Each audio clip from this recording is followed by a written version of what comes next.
My name is Fatimah Carmen Luisa Martinez Santiago. I live in the city of Poughkeepsie. I am a Habitat homeowner. I have three boys, three very beautiful, growing young men, and I work currently in mental health services and a board member of the school district. What does it mean to be an advocate? I have a really good analogy to use. When my boys were really little and when I saw that they struggled communicating and advocating for themselves, I used to always say, use your words. Wherever you are in school, I want you to use your words and I want you to communicate exactly what your needs are. And that's when I think about advocacy, that's exactly what I think about. Being able to speak up, being heard, even when you feel that every barrier is against you.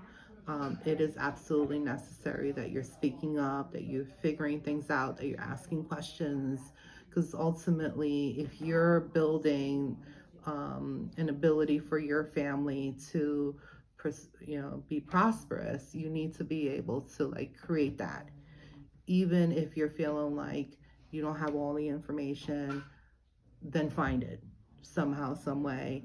And as you're advocating for yourself, you want to also advocate for others, because you might be going through this, whatever the thing is, and you want other people not to have to experience that either. So there's the piece for yourself and your family, and then there's the piece for the rest of the folks that will come after you. That's a really good question, because I think um, life circumstances and my family especially made me be an advocate, just organically. I can remember when I was a little girl seeing my mom at this, and this was like the 80s, early 80s, where my mom would go to like this building. We used to call it welfare. We were in a welfare, and she'd always have like conflicts there. In my own little young mind, I just noticed that she was just like going through things, and there was like no communication happening, and always feeling really frustrated by this experience. And in my own little head, what I used to do is write letters to the social worker or the caseworker or whomever it was, in my own head, that I used to think about how I was supposed to resolve this problem for my mother. And then one day, I ripped it up. I used to throw it out in the garbage, and this guy picked up my garbage and said, I think this is like really very important information you guys threw out. Not knowing that it was just my own fake little world, just like trying to figure out how I'm going to resolve my mom's problems.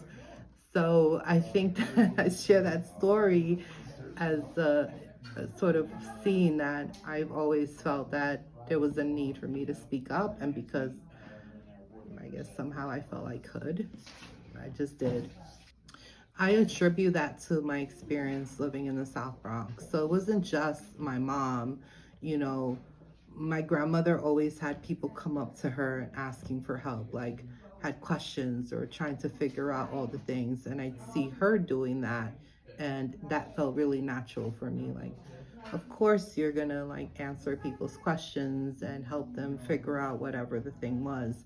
Um, and because I knew I was growing up in a really difficult environment, and I grew up during the 80s where it was like the burning Bronx years, so it was really rough. Um, Knowing that you can create a difference in your environment by using your words, by speaking up, by asking those really strong questions. I was like a part of the youth board in my local district from like when I was 14, 15 years old. And that was from just walking in and saying, hey, what's going on with like this? And the person saying, hey, we happen to have a youth board. You want to be a part of it? Sure. Um, and so it's important to know that your impact and your ability to ask those questions, to get informed, to know who are the people that are making decisions for you, because that's another thing. Is I often hear from people in the community, why is this happening the way it is?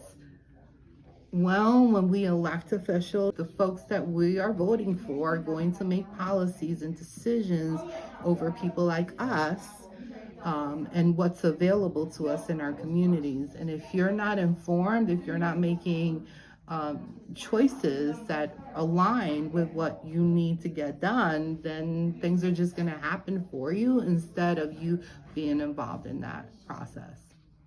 Oh, it's essential to know who your neighbors are and to come together with them. If there's anything I want to highlight that was critical for me and my boys was knowing who was on my block, who I can call or text if there was an emergency. I can't tell you how many times, I think we're now approaching 3 years or have had 3 years in our home, that the people that live in the community alongside me have been my lifeline. Like if something has happened with my family or something's happening in the neighborhood, that I can text right there at the moment and say, everyone okay? What's going on? Or can someone come over? Or can someone, watch my mail if I have to leave out of town or whatever the case may be? I know 100% that I'm being protected. Like my neighbors know my boys, they know me, and we have each other's backs. And you need that. You need to have that support in your community, for all the reasons that they are. I had not realized how what a broken system there was in our school district for many different reasons, and not just because of the current administration, as some community members will say, well, it's the XYZ person. Really, there have been for decades issues happening in our district, and it interconnected with the community and whatnot. And I think it was important to understand as a newcomer into the community. First of all, I felt it was very important that I'm contributing somehow, because this is our home. And the schools are directly impacting my family because my sons are attending the schools. And in recognizing that there were a lot of fundamental problems, and that as a school board member, I can advocate. It's not even a point about making decisions, because sometimes from a level of from a board level, there's only so much you can do, because it's just fiscal and you're making policies, which are big, don't get me wrong, but you can also advocate, which is far greater than what you can do on a policy level and from a budget level, because you can join other school boards in your county. If there are things like, for example, recently we were working on 4410 programming, which is for little ones that are receiving special education services, which of course I am passionate about, having had my sons go through that process, and recognizing that we don't have a lot of providers. So what that means is that there are a large number of kids not getting the kind of services that they should be getting because we just don't have the providers. Dutchess County, that's Hudson Valley, that is New York City, that is New York State. So not only are you locally impacting, you're also making a huge impact with advocating with other school districts to move that work forward. That's a good question. I think that because I am such a strong advocate, my sons are like, yeah, not for me. Because they see that I am just actively always doing something out there. And yeah, it's overwhelming for sure.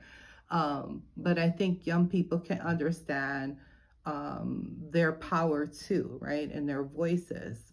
So my oldest, who is impacted the most by autism, and may feel or express that he has limitations, he has a real gift with his words. And so we had an issue come up in the school district where he felt very strongly about talking about the community violence and how the school district could be more responsive to students. And he had a standing ovation to his speech.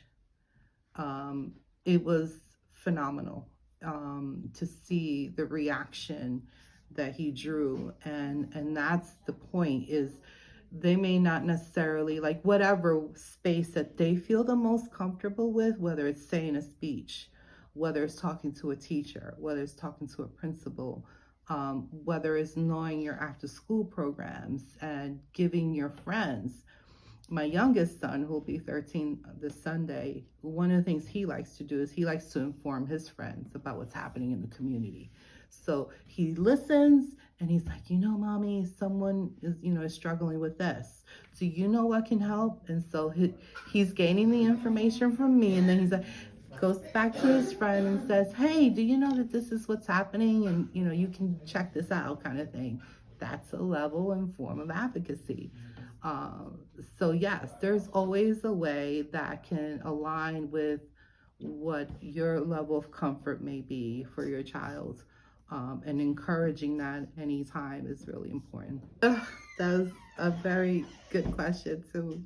I will say, as far as representing the community is concerned, really standing firmly in your community about its history, where you are presently, and a shared vision for it. Wherever you can stand in terms from an assets perspective is beneficial, because you all want a better community, right? And so how can you all be aligned in that vision and what that means? That'll trump everything else. So that's one. Two, whenever there's conflict with neighbors, it really is a matter of understanding who the peoples are. Um, I have experienced that, and really recognizing, like, listen, I'm here. I'm here for good, and we'll get through this, and you will see that, in my home, there is goodness. And eventually people will see that. It is standing firmly in your identity and who you are, and that you're bringing, again, assets. You're bringing good into your community. Eventually people will also align with you because of it. Make sure you look out for the other little ones in your community, because a lot of them are out in the streets. Mm-hmm. And that has been a big takeaway for me. And the kids know in my neighborhood, I'm like their auntie or whatever you want to call it, but they know when they're outside in the streets and they're doing things that they shouldn't be doing. I am out there to say, what are you doing? Where's your home? Where are your parents? Do you see what time it is? Do you need something? Do you want water? Do you need shoes? Because our kids need to understand. I have a real fundamental belief that you do unto others what you want done to you. I think there might be a biblical verse related to that. And the reality is that that's what you want. If my sons are out there, I want somebody looking out for them. And I think it's important in a community that we embrace our kids. We really should. And say good morning to them. If you see them walking to school, especially when it's cold, like, lift them up. I hope you have a good day today, because that is what's going to build strength in your community. So please look out for the little ones. If there's ever conflict, make sure you're finding help for them, because that's really how we're going to change these generational dynamics in the city of Poughkeepsie, to really improve and build a really promising future for them.